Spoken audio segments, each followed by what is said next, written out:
My name is Natasha Ngando. Hey, my name is Tino Miti. And this is the Law Talk Podcast. Hi guys, my name is Tino Miti. And I'm Natasha Ngando. And this is the Law Talk Podcast brought to you by Legal Aid Initiative, a student-led initiative. All right, so what we're doing here today is that we're actually recording the first episode in our Legal Ladder series. And what the Legal Ladder series is going to do is that it's basically taking us from the very beginning, which is your undergraduate, and looking at the legal journey. So we're going to look at solicitors, your advocates, your people that have actually done it. And as we rise through the ranks with each episode, and then the final episode will culminate in us interviewing some managing partners. But today we're very honored to have someone who I think is someone that I look up to personally. And a lot of you, especially if you're unionists, you've heard about Mr. NIZA CHIRWA. So just a bit of a backdrop about who Mr. NIZA is. This is someone who obviously was a unionist when I was a unionist, but he's a senior to me. He actually graduated with an LLB with merit, but he actually got a distinction for his dissertation.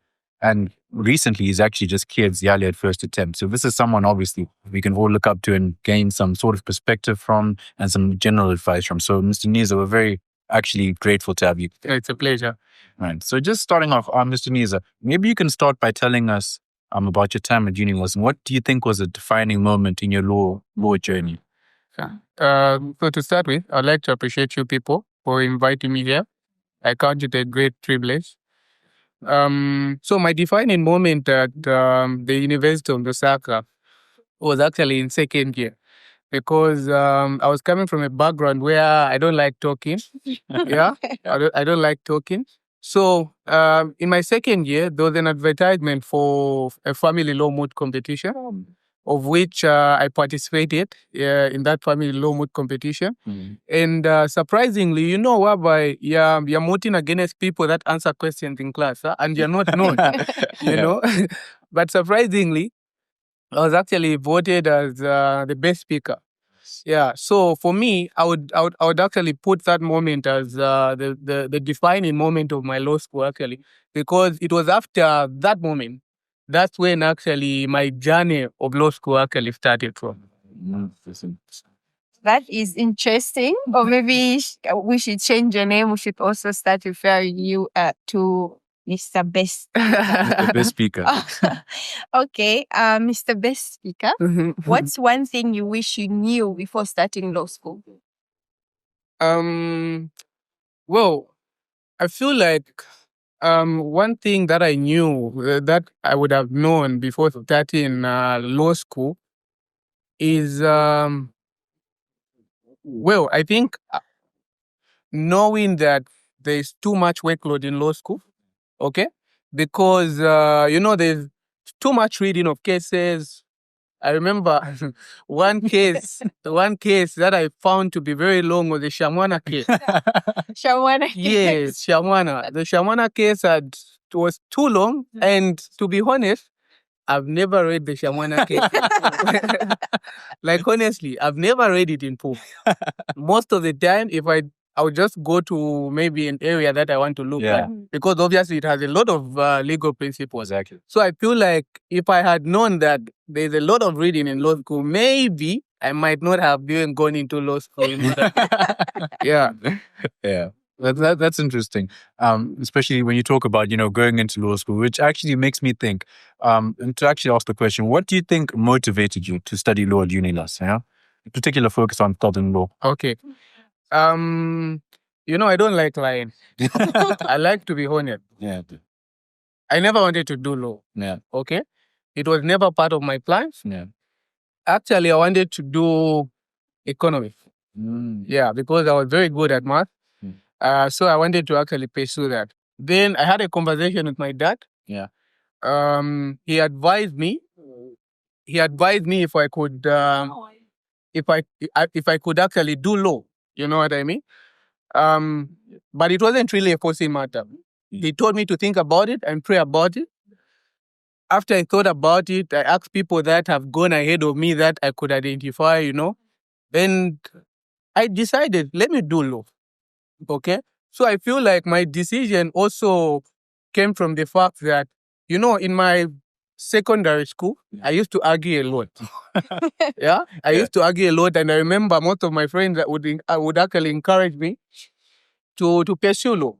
So I was like, if maybe I can do this thing, you know what I mean? And also my love for politics, actually, I feel like it also motivated me to actually pursue law. So I think just that. All right, that makes a lot of sense. That makes a lot of sense. I think this is the first time I've heard of an advocate who loved mathematics, because most of us were running away from numbers just to find somewhere where we can fit in terms of reading. I actually no longer love math. Okay, so now you're a proper lawyer. I'm a proper lawyer. I don't love math. Mr. Best Speaker, how do you balance reading hundreds of pages of cases and also have a social life at the same time? Because I think my social life, I've done away with my social life because of law school. So how do you balance the two? Well, you know, at the end of the day, it's a priority, right? Also, it's about time management. You need to manage your time. You need to know what you can do at a particular time and what you should not do. Okay? So me, I'll tell you, I love my social life. And there was never a time that my social life was actually affected by school. In all honesty. Yeah. So for me, I used to know that obviously Monday to Friday, it's about school. But Friday, if I have a class on Friday, my books are good. I don't think I'm one person that ever studied on a weekend, unless if I have exams, of course. But what's important is you managing your time. What's your priority? Okay? You don't have to you don't have to stop doing certain things because of maybe law school, whatever. But of course, you can't be doing that thing, obviously, for in an extreme manner. You have to moderate it. It has to reduce a bit, not completely doing away with it, but you just have to reduce a bit. So I feel like the main point here is time management and knowing your priority. Yeah. Okay, I think that makes a lot of sense. You know, when you talk about these principles that you're saying, I think with your track record, you know, you're someone who had offers when you graduated, right? That's known at UNILUS. You know, you're also someone who graduated with your merit. You got your distinction in your dissertation, and you've cleared ZIALE at first attempt. But I want to ask, or rather hone in more on some of the things that you did at UNILUS exactly. So, for example, you're the Chief Justice, right, of the moot court. You're the moot coordinator. So you're in charge of moot, especially when I started out at UNILUS. So how do you think that experience has shaped the way that you view the profession, or just how has it impacted you? So basically, I feel like my participation in leadership positions and also in the number of moot competitions made me who I am right now. Because obviously a lot of people know me based on the things that I have achieved while at UNILUS. And I don't think they would have actually known about me if I didn't, if I wasn't a Chief Justice, for example, if I didn't participate in those moot competitions. Okay? So the thing is that those things actually made me grow my confidence. Okay? Because I wasn't so confident. All right? I wasn't so confident. But right now, trust me, I'm one of the confident people that you can never meet. Because of those leadership positions, being a moot court judge, Chief Justice, participating in a national moot competition like the Musa Dudia moot competition, arguing in front of Supreme Court judges was actually a very rare privilege for me, where we actually even emerged victorious. So those things actually, even my self-esteem, because I had a very low self-esteem, but right now, it's okay. It's okay. I think before Natasha's question, I would say that I can relate to that. Just before Natasha's question comes in, I think I can sort of relate to your response because, when you come into law school, it's like you don't entirely know what your place is. People are different, but the vast majority, they don't answer in class. So you may not be that confident. So I think for me, especially when I started to see more success in like youth competitions or last year when we became world champions in debate, I think it sort of unlocks a new level of confidence for you. And I think it manifests itself in different ways for different people. But NIZA, is like Mr. Speaker, the charisma, the confidence, right?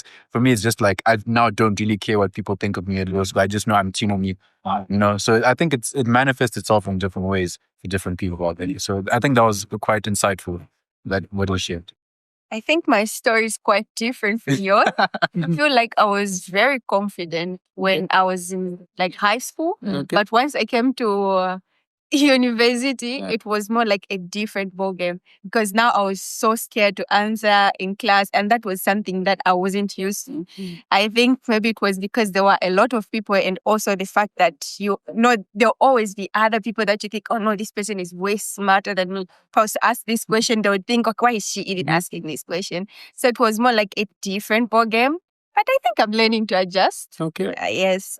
So considering your track record of success from what you've just given us, how do you deal with imposter syndrome in such a competitive working field? You know, in life, firstly, you need to know who you are. Yeah. Okay? You need to know who you are. The reason why people have imposter syndrome is because they don't know who they are. Okay? The moment you know who they are, or you know who you are, you'll realize that even that imposter syndrome, the low self-esteem, it won't have any place in your life because you know who you are. So basically, for me, I know who I am, and that has actually helped me. I know what the Bible actually even says about me, who I am. So I won't even allow anybody to make me feel a certain way, because I know who I am. Basically, that. That's the correct response. From the answer that you've given us, how exactly do you know who you are? Because we're living in a generation where the world wants you to be a certain type of way. Your parents want you to be a certain type of way. You also want to be your own person. So how do you strike a balance in knowing to say, okay, this is exactly who I want to be, and it's not influenced by the world or my parents or anyone close? So basically, for me, I do what pleases me. No, honestly, I do what pleases me, and that has actually helped me. I don't care what people think about me. That's who I am. I really don't care. I do me. Okay? So if I know that this thing that I'm doing is going to impact me in a positive manner, I don't care what other people actually think about me. So basically, me saying that I know who I am is just basically knowing what I want to achieve with my life. Okay? You see, there's a point that if you don't know who you are, people will tell you who you are not. Yeah. All right? Because you don't know who you are. So people, if somebody says today, let's go to a example, you are supposed to be in class, right? Somebody says, a friend says, let's go to a club. If you don't know who you are and what you want to achieve, you will leave your class and you go to a club. Yeah. Because you don't know who you are and you don't know what you want to achieve. So basically that. Wouldn't then one person argue and say, no, this is me also trying to have a social life? But remember, you have class. Exactly. Okay? Yeah. You have class. Yeah. Class is at 13. You want to go to a club at 13. Well, Yes. priorities. I get your point. I agree with that. And like I think Nizo also earlier articulated that thing of that there's a season for everything, right? Yes. There's a time for everything. When it's not the holiday, you want to be reading cases. Yes. Then when it's in the semester, you want to be going to the, Maybe they want to catch up during the holidays. yeah, it doesn't work like that. But back to more so the journey, especially your experiences. So we know that law school focuses a lot on theory. I think recently they're trying to incorporate more practical elements, but it's still not there. So my question is, especially with your undergrad, maybe a bit, ZIALE might be a bit more practical, but how is that transition for you, where you spend 4 years in this system that's hammering in theory, and principles, right? And then now you're in the real world, your boss is giving you practical examples, they're expecting results. So how was that adaptation for you? Well, the adaptation hasn't been very easy. Just like you rightly put it, in law school, you learn the theory. Okay? You learn negligence. Okay? But in the real world, it will be how do you commence a matter to do with negligence? Yeah. What documents do you need to draft? What documents do you need to file at court? Yeah. All right? So the adaptation really hasn't been well. Yeah. But you can always adjust. Yeah. All right? It's about learning, because that's why they say in law school, learning never stops. The moment you decide to enroll into law school, just know that your life will be about reading. Yeah. Because even when you become that lawyer that you want to be, for you to be that good lawyer, you need to what? Continue the reading. Okay? How are you going to know that there is a change in the law? Yeah. Maybe this case has been repealed, Maybe this case has been overruled. Yeah. Maybe there's a law that has been repealed. It's about what? Reading. Okay? If you stop the reading culture, you find yourself in a situation where you are citing a repealed law. And it's very embarrassing for a lawyer. You're citing a repealed law. Like, it won't just give a good picture even to the judges, more or less to your client. Because your client would be like, what kind of lawyer did I hire? And remember, clients pay money. Yeah. And they can actually sue you for negligence. Yes. All right? Yeah. So basically, if the learning is still happening, it hasn't stopped. Now, I'm still learning, actually. I don't know most of the things. But as time goes by, it's about learning. Exactly. Yeah. That was a great response. Yeah. I'm sure I'm learning. Yeah, I'm learning. So, what's your most memorable or traumatic classroom experience at university or even at ZIALE? Traumatic. I feel like the time when I got 30 what? That was 30-something% in total in my in my mid-year exams. It questioned my intelligence, I was like, 30-something. Yeah. You know what I mean? And at Chinelas, the CA is out of 30. 30. Yeah. Okay? The CA is out of 30. So that 30-something and plus my assignment, I think my CA was 12 out of 30. Yeah. All right? And usually they would say that if your CA is below 15, my friend, just prepare. You're right? coming back.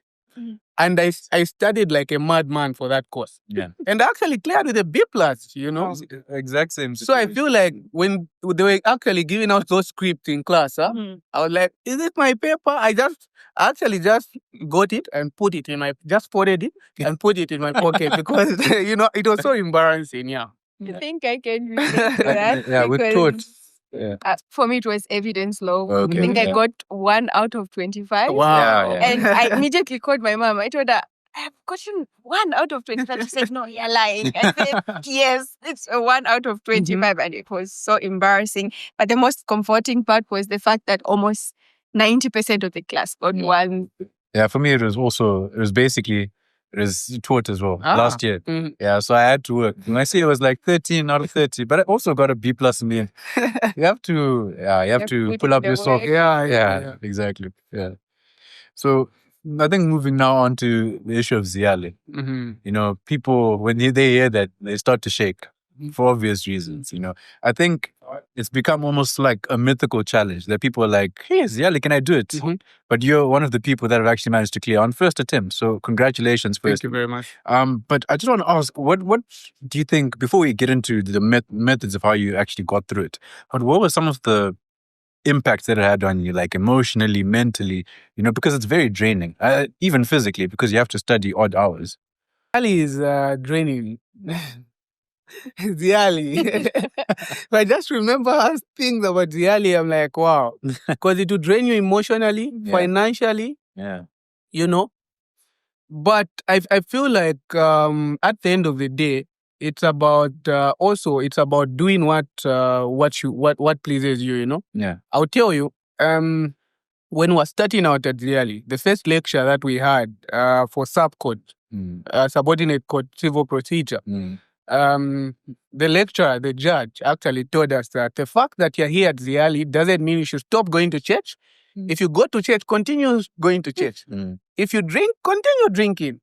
Because when you stop doing certain things, the body actually notices. And you're not who you are because you've stopped doing certain things. Yeah. So I feel like the draining part, the emotional part, obviously, it's going to be there. Trust me. Even as you go there, just prepare yourself. Yeah. But what it is that, the goal is what? The wig. Yeah. Okay? Whether you're emotionally drained, you don't want to study, the wig should be your motivation. And you need to go for it. Basically that. if the legal profession had a choose your own book type of adventure, what's one path you think most students should explore? Because most students think when you're an advocate, you can only work for a law firm. So they've got limited options on where they can work from. Yeah. So if it was an adventure book, what advice would you give to law students in terms of what they can explore? So law firms are not the only are not the only places where they need lawyers. Mm. You know, the legal profession, we as lawyers, we are actually needed everywhere. Yeah. We are needed. All right. Obviously, in a law firm, you're going to learn more as compared to maybe being in a corporate place. But I think the advice that I would give, obviously, is also students must also consider going in the mining route. Mm. Okay, because trust me, there's look, there are lawyers that can interpret the mining legislation and whatnot. But do you know what really happens in the mining sector? All right, because it's actually better when you're a lawyer, mining lawyer, and you actually know what is actually involved in the mining sector. Because even in terms of you interpreting certain legislation, dealing with the compliance issues and whatnot, it will be very easy for you. So I feel like many students should actually consider even going in the mining route. Also, we have few tax lawyers in Zambia, and most lawyers that are present, I could say that they just interpret the legislation. Yeah. But do you really know how taxes are administered? Example by ZIALE. Do you know how taxes are administered?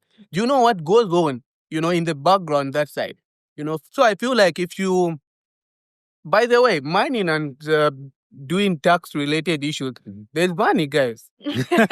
I think that should be Yes. the motivation. Yes, actually, that should be the motivation. Yes. Actually, there's actually money. So students should actually go out. There are a few law firms as well. So how many law schools do we have in Zambia? We have a number. Just recently, Unilas Law School was graduating, and soon Unza will be graduating. Yeah. And how many law firms can't manage to take up all of that? Yeah. You know what I mean? So you need to look at other areas. Maybe even in the corporate world. Just you can look at those areas as well. I think when you mentioned tax, someone would only think of mathematics.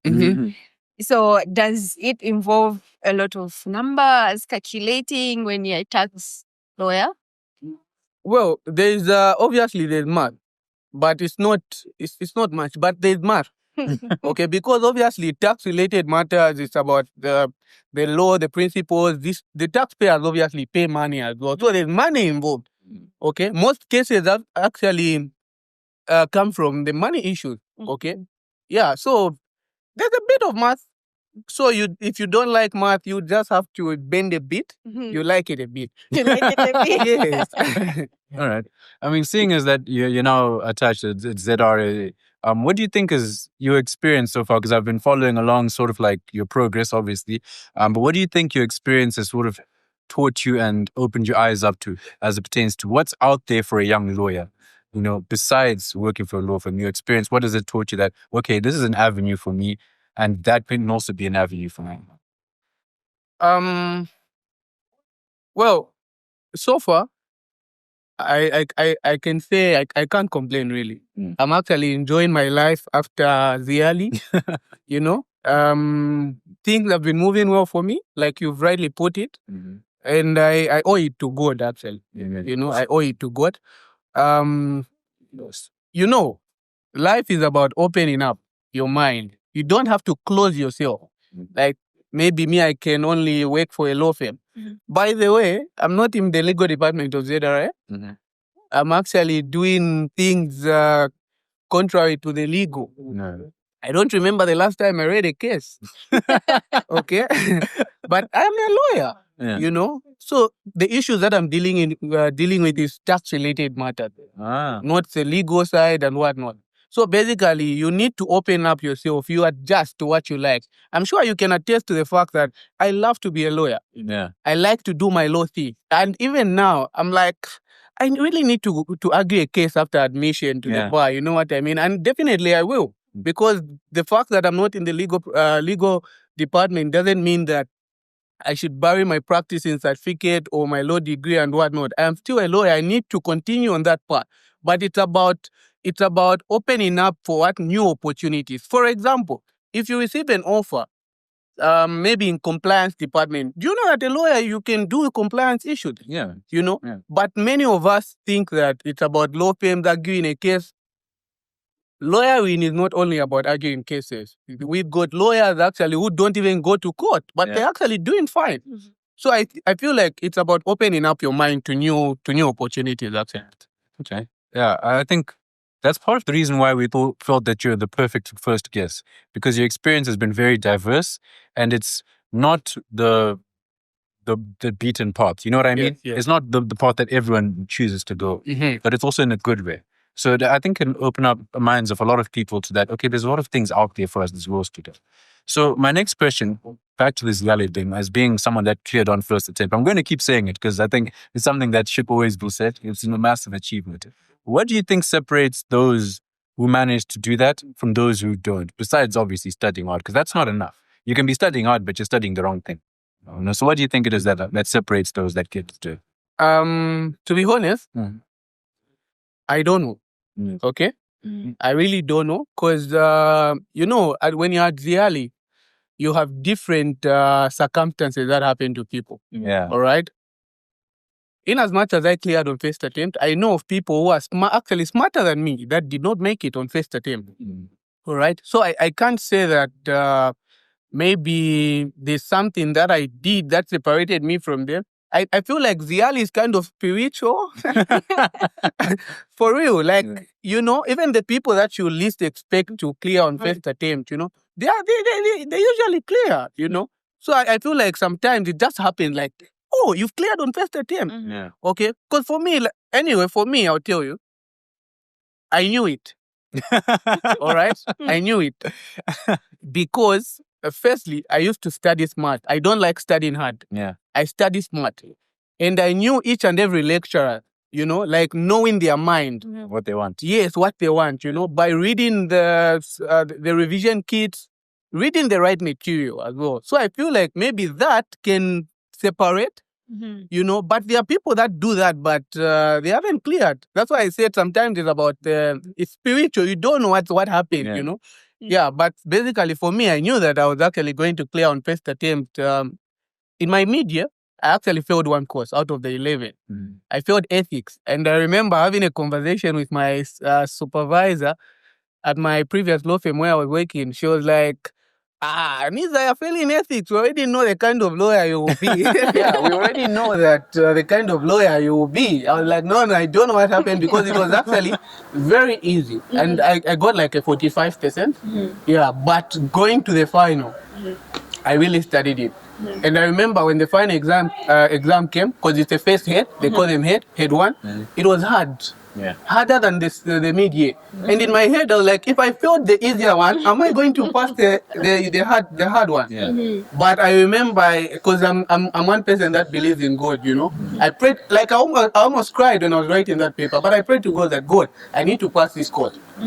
And because the mid-year exam is out of 25, the final is out of 75. Yeah. So that 45 that I got, it was an 11.5 out of 25. Going into the final, I think the final exam, ethics, I got above 70. Wow. Yeah, I got above 70 because it was like 54 out of 75. So meaning even without that 11.5, I would have still cleared it. So I feel basically that. Yeah. I think from most of the interactions that we've had just here, from most of the questions that have been asked, you've been mentioning God quite a lot, which is something that is, if I was to say a lawyer and God, these are two things that are opposite. Because most people say, no, lawyers are cold-hearted, they represent criminals and stuff, so there's no way they can be spiritual. So how would you address such an issue where someone says, no, I don't think you know how to pray because you are a lawyer? You see, even in ethics, we learned that people will tell you that lawyers are what? Are liars. But we are not liars. People just don't understand what we do in the legal profession. Yes. It's until you do maybe you come into the legal profession, that's when you understand the work. Okay, we don't represent criminals. Look, the constitution of Zambia, actually, there's presumption of innocence, right? One is presumed innocent until what? Proven guilty. So if somebody, let's say, is accused, by the way, when somebody is arrested, they remain an accused person until later convicted by the competent court. Okay? So if I'm representing this person, I'm riding under the assumption that I'm presuming they are what? Innocent. It's until the prosecution, which is the state, proves them to be what? Guilty. To be guilty. So would you still call it presumption of innocence on your part if your client tells you that I did murder this person? So basically, that question, it's now the issue of you, a person. What do you want? Okay? Do you want to go ahead and represent this client? All right?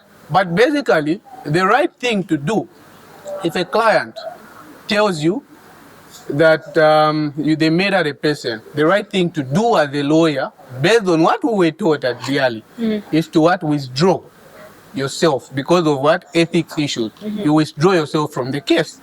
All right? But basically, at the end of the day, lawyers need money as well. All right? Lawyers need money. And also, at the end of the day, it's the prosecution to prove that they actually murdered them. And by providing what? Enough evidence. But if there's no evidence, well, the presumption is there that this person is innocent, you know? Yes. Okay. Yeah, I think that's a good question. So what I want to ask you now, more so, NIZA, is about looking forward, right? Because we've spoken about NIZA at UNILAS, NIZA at ZIALE, right? We have an idea of that. So just, I think maybe you can tell us, what does personal success now look like to you? And has that changed in the last few years? Well, you know, success depends on where you are and what you are doing. Okay? When I was at UNILAS, my goal, to be honest, I never even wanted to graduate with a distinction.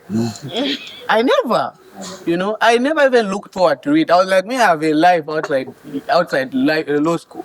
You know, so I didn't want to start stretching myself. I need to get this distinction and whatnot.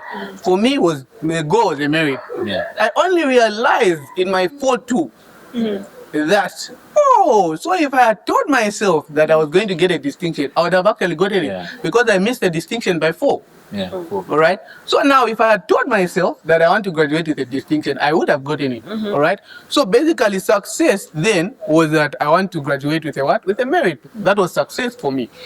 After law school, there was an issue of I want to go to ZIALE, and success to me was what? Going to ZIALE and clearing what? On first attempt. I'm not saying if you don't make it on first attempt, that's not success. It's actually success. All right. Because there's a lot of things that goes on at ZIALE. So if you hear people clear 7, 8, don't laugh. Clap for them actually, because it's not easy. All right, it's never going to be easy with ZIALE. All right. So for me, success has been changing as I go by. Okay, as I progress in my life, because right now, because I'm working and whatnot, my success has changed. There are certain things that I want to achieve, and when I achieve those things, obviously I'll move on to another goal. So it has been changing because it can't be constant. It can't be rigid. It has to change. Because the more success changes, the more you as a person also you're progressing. Yeah. On that foot, what's a legal myth you'd like to debunk for aspiring attorneys? Because most of aspiring attorneys are in it for their money. They say, no, if you become a lawyer, automatically you're guaranteed that you're going to be rich. That's actually true. And I think I can actually adopt that myth. Look, young lawyers should realize that, well, I'm a young lawyer. It's actually, I'm actually addressing people and I'm actually addressing myself. Well, in law school, when you become a lawyer, obviously, the money will come, all right? but you need to work for it. All right, you need to work. Ask these people in law firms how much they are getting. You know, you just hear lawyers drive nice cars. Guys, dig deeper. Okay, dig deeper. How much are these people getting paid? You know, how much? Because recently, I think you saw there was something that LAS wrote out that junior lawyers should not get less than 12,000. 12. Yeah. But In reality. what in this law firm, are they getting less than 12? Yes. Okay, they are getting less than 12, right? How many law firms pay people more than 12? Okay, now if you're getting paid a 10 pin, example, you're getting paid a 10,000, when are you going to be rich? And can we say that lawyers are rich, lawyers have money? 10,000, lawyers have money? No.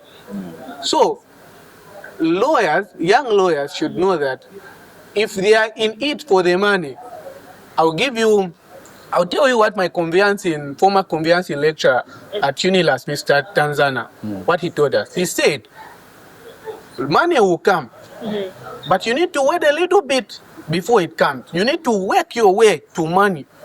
All right? You need these big lawyers that we see, like State Counsel Robert Simeza, Mr. Sidney Senga from Copas, you know, all these things, all these people that we see, they've worked hard for it. They did not go there. They did not reach there by mistake. It was hard work. All right? For clients to trust you, you need to prove to them that you can be trusted with your money. All right? So he said you need to work hard. If you're in it for the money, you actually be chucked out. All right? Because you know the legal profession is highly regulated. And most of the issues, I don't know if you've read any cases to do with lawyers being disbarred and whatnot. So many. The issue is about what? Money. Yeah. Client, guys, client money. Client money is not your money. It's for the client, and you need to account for it as a lawyer. The moment you fail to account for it, the legal profession will chuck you out. You will be gone. And once you are gone, never coming back again. Yeah. That's why if you're in it for the money, you need to at least, that motivation has to, you need to put it on hold. Because for you to do the right thing, don't mess around with people's money. Exactly. Yes. All right. So as we sort of like round up towards the conclusion of this interview, we just want to ask you, what do you see as being the NIZA of 5 years from now, 10 years from now, 20 years? It doesn't have to be like specific because we don't know. Only God holds the answers. But ideally, if things go your way, what is it that you want to look for? Maybe generally, or if you have some specific things that you want to share with us. Well, I feel like for me right now, my main goal is to...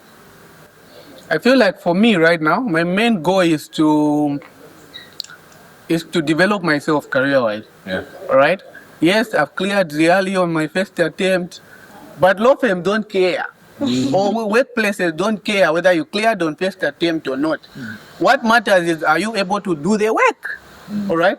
And you being competent enough, a competent lawyer, a good lawyer that people can look out for, whether when there's an issue, people are saying, oh, there's a NIZA this side. Yeah. What is going to distinguish me is how I develop myself, career-wise. Yeah. So for me right now, maybe in the next 5 years, is to develop myself in terms of my career, in terms of being the lawyer that I want to be, all right?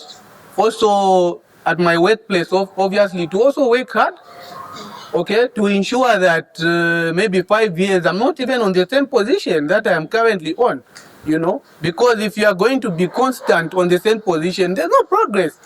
There's no progress. But yeah, looking to 10 years, 15 years, maybe, who knows, opening a law firm, Yeah, because I would actually really love to open a law firm. Yeah. But for now, the goal is to be competent enough, to be trusted by people, to develop myself career-wise, to be that brilliant lawyer, to be that Robert Simeza, to be that John Sangwa. Yeah. You know what I mean? You need to work hard for it. So basically for me, in that 10 years, 15 years, it's about career development. And obviously, making money. Yeah. So, Considering the goals that you've just stated, what is the best non-legal advice that has kept you going, starting from the time you started law school till now, or maybe even going forward? I feel like the advice is that you can be who you want to be if you put your mind to it. Okay?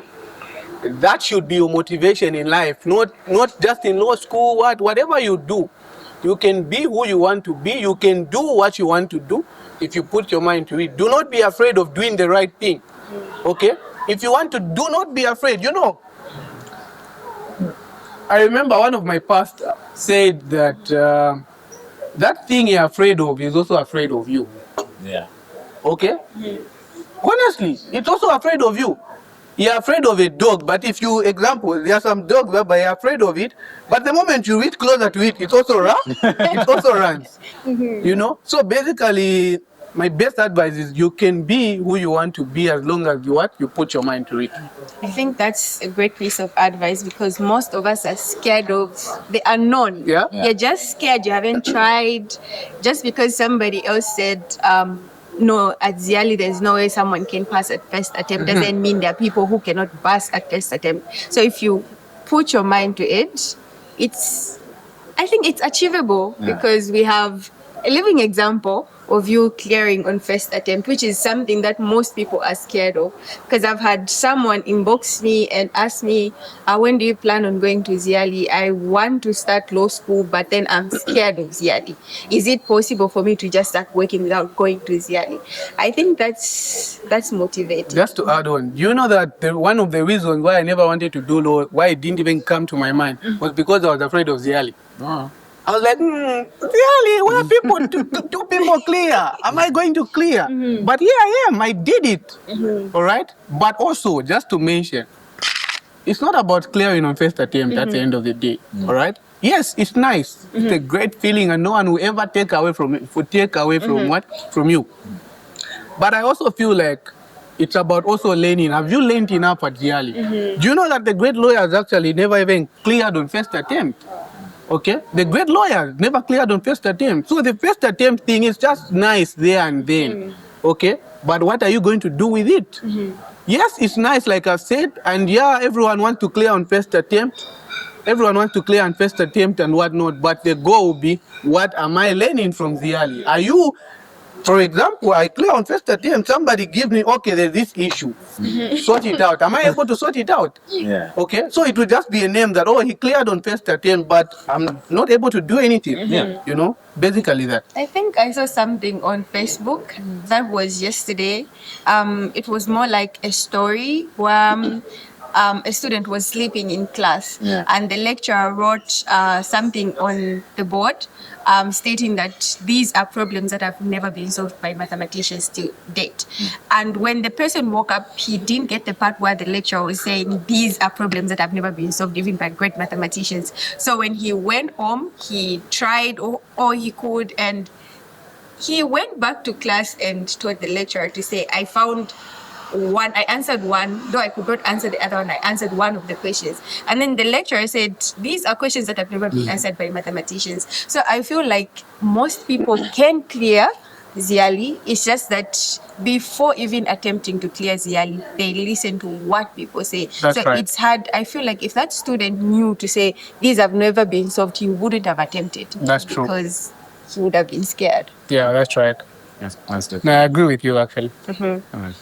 All right, well, I think that brings us to the end of this podcast episode. So I just once again want to thank NIZA for joining us today. Obviously, myself and my co-host, Natasha. Do you have anything that if you have anything that you want to share to the world that people should know, a piece of advice, or just anything interesting at all? Well, I think my advice would be to law students, like I've explained, when you tell yourself that you can do it, you will definitely do it. Yeah. All right? It's about putting your mind to it. Yes, you can be in your first year to the 3 minutes. You can be in your first year today, but you still continue pushing. So continue studying hard, Do not be afraid of ZIALE. If I can do it, you can actually also do it. And also to somebody that is planning on going to ZIALE, just go. Just go. Whether you don't go, the time will come that you will go to ZIALE. So do not be afraid of the unknown. ZIALE is doable and it is possible. And I know of ZIALE students, they'll be writing their mid-year exams in June. Do not be afraid. But I feel like my best advice is that your mid-year somehow determines whether you clear on first attempt or not. Basically that. But also I would like to appreciate you people once again for inviting me. It's a great privilege and I'm looking forward to another time with you guys. Okay, definitely. Thank you. Before we close off, what advice would you give to people writing their dissertations? The advice is that know your topic. Okay? Do you have enough material for your topic? Can you relate? Because choosing a dissertation topic, what matters is your interest. I wrote my dissertation in constitutional law because I loved constitutional law. I had my dissertation topic in my 3-1. I was just keeping it for that day. So I feel like know the material, know the topic, do your research, because you can't do a dissertation without proper research. So go, get what you can. All right? Basically that. Thank you very much. Thank you. All right. So once again, thanks, NIZA. Thanks.